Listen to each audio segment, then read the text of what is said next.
Hey guys, bleach का नया episode आ चुका है और ये एपिसोड आपके गूज़बम्प्स खड़े कर देगा। इस एपिसोड में योबाहा वर्सेस इचिगो होने वाला है और इचिगो ही अपने सोल किंग को मारने वाला है इस एपिसोड में। साथ में हमें ये भी पता चलेगा कि योबाहा सोल किंग को क्यों मारना चाहता था। तो बिना किसी देरी के इस वीडियो को स्टार्ट करते हैं। एपिसोड की स्टार्टिंग वहीं से होती है जहाँ से अपना पिछला एपिसोड खत्म हुआ था और यहाँ पर हम देखते हैं योबाहा ने अपने सोल किंग को स्टैब कर दिया है, जिसके कारण अपने जो तीनों रेल्म्स हैं, वर्ल्ड है, उसमें ना अर्थक्वेक्स आना स्टार्ट हो चुका है और वो ट्रेमर कर रही है, मतलब कांप रही है।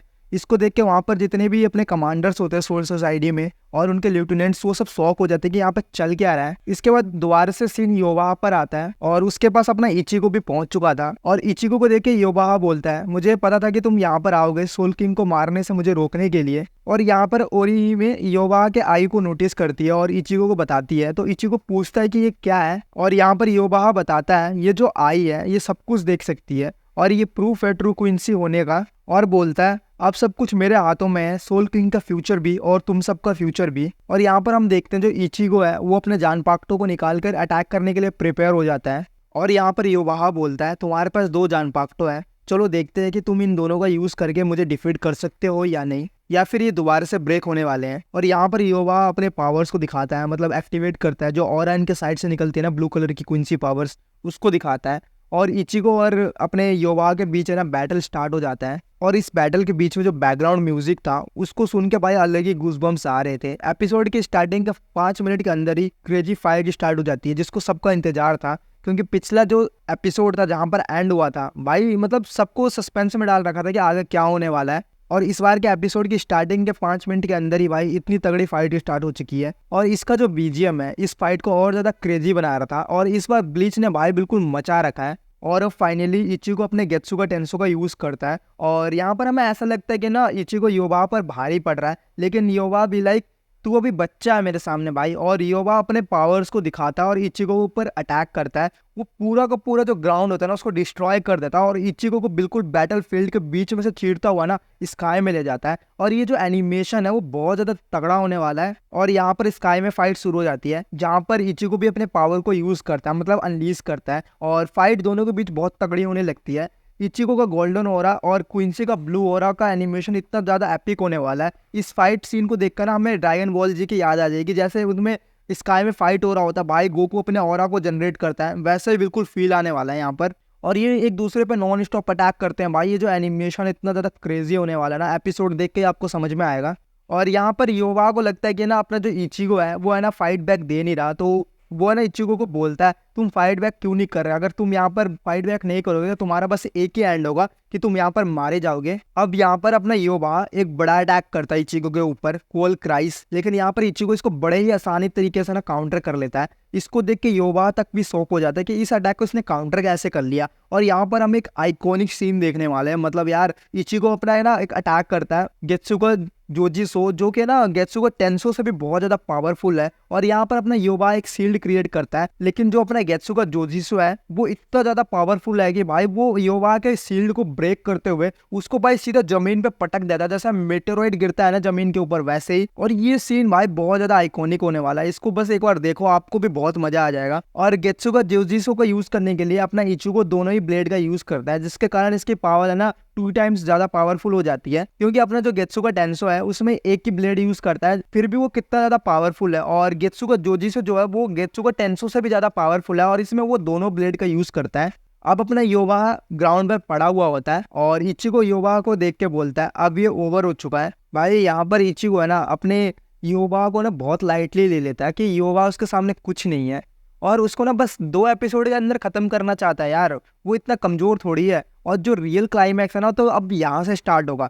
योबाहा उसको बताता है कि तुम अपने ट्रेनिंग के दौरान है ना बहुत ज्यादा पावरफुल हो गए हो, तुम है ना पक्का स्क्वाड 0 के गाइडेंस में इराजू सांडो में एंटर करे होंगे, जहाँ पर तुम्हें रिवेल्यूशन और एवरलास्टिंग की मेमोरीज को गेन किया होगा। और ये सुन के ना इचिगो भी शॉक हो जाता है, ये सब चीजें ना अपने योबाहा को कैसे पता है। अब योबाहा बोलता है ये जो फाइट है ना मैं अपने बंद आंखों से कर रहा था, मतलब उसने अभी तक अपनी आंखों का वेक नहीं किया था, जो नॉर्मल आई है ना उसी से फाइट कर रहा था। जो रियल बैटल है ना अब यहाँ से स्टार्ट होने वाली है और योबा अपने ना आई को ओपन करता है, जिसके कारण उसके जो पावर लेवल है ना वो अलग ही लेवल पे पहुंच जाता है, अनदर लेवल पे भाई। और ये सीन बहुत ज्यादा क्रेजी होने वाला है। और उसके बाद वो डायरेक्ट अटैक करता है अपने इचिगो के ऊपर, और इचिगो उसको काउंटर तो कर लेता है, लेकिन जब इचिगो वापस से योबा के ऊपर अटैक करता है, योबा अपने आई के पावर से ना उसके अटैक को डॉच कर लेता है। और ये देख के ना अपने इचिगो शॉक हो जाता है कि ये बंदे ने मेरे अटैक को डॉच कैसे करा। और नेक्स्ट मूवमेंट पर ना वो इचिगो के फेस पर ना एक ब्लास्ट करता है और उसको रॉयल जो मैंशन है वहां पर जहाँ पर सोल किंग है उसके ऊपर लेके गिरा देता है। और यहाँ पर योबा ने अपने आई को ओपन कर लिया, जिसके कारण वो बहुत ज्यादा पावरफुल हो चुका है। और यहाँ पर वो रियल का डेविल लगने लग जाता है और वो फिर से ना इचिगो के पास जाता है और उसको बोलता है तुम जितने बार भी मेरे अगेंस्ट में स्वॉर्ड उठाओगे ना तुम उतनी ही जल्दी डिसअपियर होने लगोगे। मतलब जाहिर सी बात है वो है ना अभी अपने योबा के लेवल का है ही नहीं, अगर उसके सामने वो अपना स्वॉर्ड उठाएगा उसके अगेंस्ट में जाएगा तो योबा उसको खत्म ही कर देगा ना। पर अभी योबा उसके साथ खेल ही रहा है अपने इचिगो के साथ, और इचिगो उसके ऊपर दोबारा से अटैक करता है।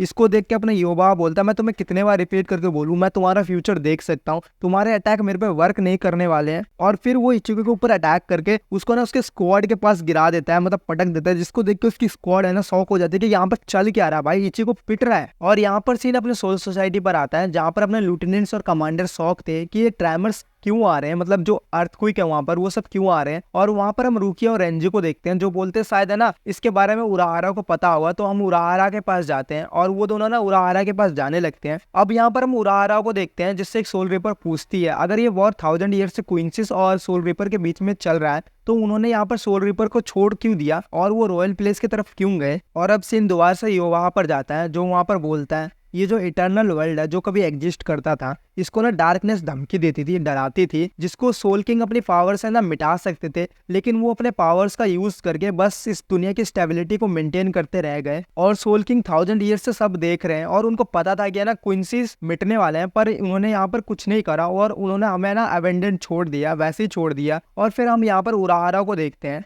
जो यहाँ पर बताता है कि जो क्वींसीज है वो 2 बार एक्सटेंट होने से बचे हैं, मतलब पूरा मिटने से बचे हैं, क्योंकि वो इस वर्ल्ड के सिस्टम में ना फिट नहीं हो रहे थे, मतलब जो इकोसिस्टम इस वर्ल्ड में चल रहा था उसमें वो फिट नहीं हो रहे थे। और यहाँ पर हमें समझ आ जाता है कि क्वींसी फाइट क्यों कर रहे हैं अपना सोल रीपर्स के खिलाफ, क्योंकि क्वींसी इस वर्ल्ड के सिस्टम में ना फिट नहीं आ रहे, और अगर वो सोल रीपर्स को खत्म कर देंगे, मतलब सोल किंग को मार देंगे, तो इस सिस्टम को चेंज कर सकते हैं अपने मुताबिक और वो यहाँ पर ना सर्वाइव कर सकते हैं, क्योंकि वो ऑलरेडी 2 बार एक्सटेंट होने से बचे हैं भाई, इसलिए वो फाइट कर रहे हैं 1000 साल से और भी। और युवा यहाँ पर क्लियर कर देता है कि इसी के कारण वो अपने फादर सोल किंग को ना मारना चाहता है और वो एक नया वर्ल्ड बनाना चाहता है। और यहाँ दोबारा इचिगो उठने लगता है, जिसको देख के युवा बोलता है तुम्हारे पास कोई रीजन है जिससे तुम मेरे अगेंस्ट में जा रहे हो।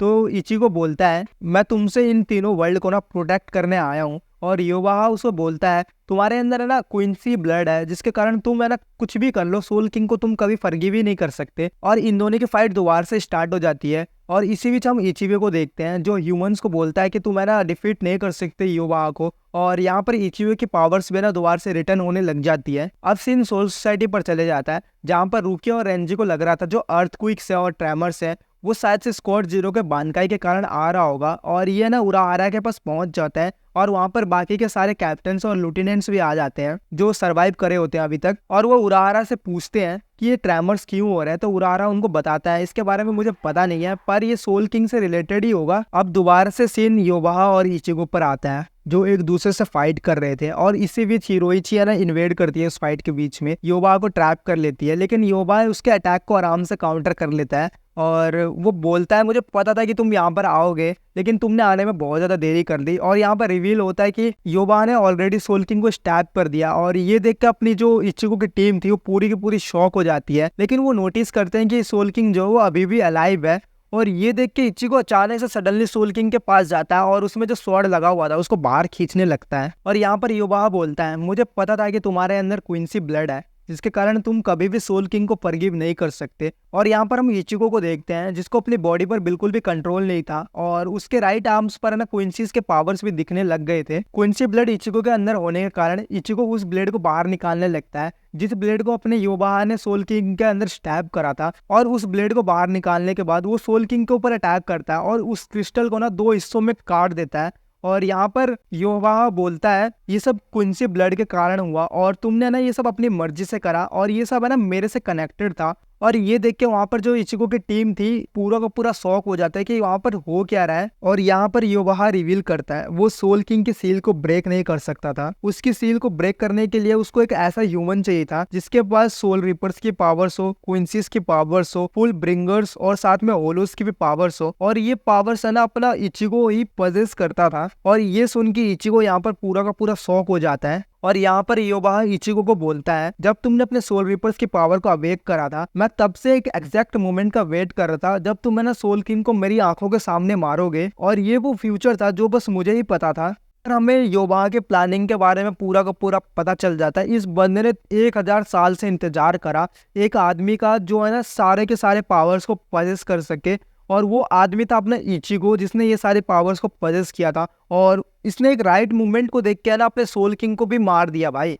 मतलब इस बंदे ने 1000 साल तक इंतजार करा एक प्लानिंग को सक्सीड करने के लिए। सोच सकते हो भाई ये क्या बंदा है यार, इसकी पावर लेवल क्या और इसकी माइंड और इसकी थिंकिंग क्या है। अब हम सोल किंग की बॉडी को देखते हैं जिससे एक एनर्जी रिलीज होती है जिसके कारण अपना रॉयल प्लेस है ना डिस्ट्रॉय होने लगता है और साथ में सोल सोसाइटी भी। और इसके साथ साथ बाकी के जो दोनों वर्ल्ड थे उसमें भी ना अर्थक्वेक्स तेज होने लग जाते हैं। और इसके बाद हम उराहारा को देखते हैं जो बोलते हैं क्या इसका मतलब अपना सोल किंग मारा जा चुका है। और ये एपिसोड यहीं पर एंड हो जाता है। एट दी एंड मैं यही बोलने वाला हूँ, इस एपिसोड ने पूरे टाइम रोंगटे खड़े कर रखे थे। ब्लिच वालों ने इस बार भाई मचा रखा है। कुछ भी बोलो भाई, इनका फाइट सीन हो, एनिमेशन हो या फिर बीजीएम हो, तीनों ही क्रेजी है भाई इस बार के। और इस एपिसोड में इन्होंने ना अपने इचिको से ही मरवा दिया सोल किंग को जो और भी ज्यादा क्रेजी था। और हमें अब ये देखना है क्या ना अपने इचिको इस वर्ल्ड को सेव कैसे करता है भाई अपने योबाहा से। तो अब नेक्स्ट एपिसोड का इंतजार करते हैं और मिलते हैं नेक्स्ट वीडियो में। तो अगर आपको वीडियो पसंद आई होगी तो प्लीज वीडियो को लाइक करना, शेयर करना और चैनल को सब्सक्राइब करना। Thank you guys.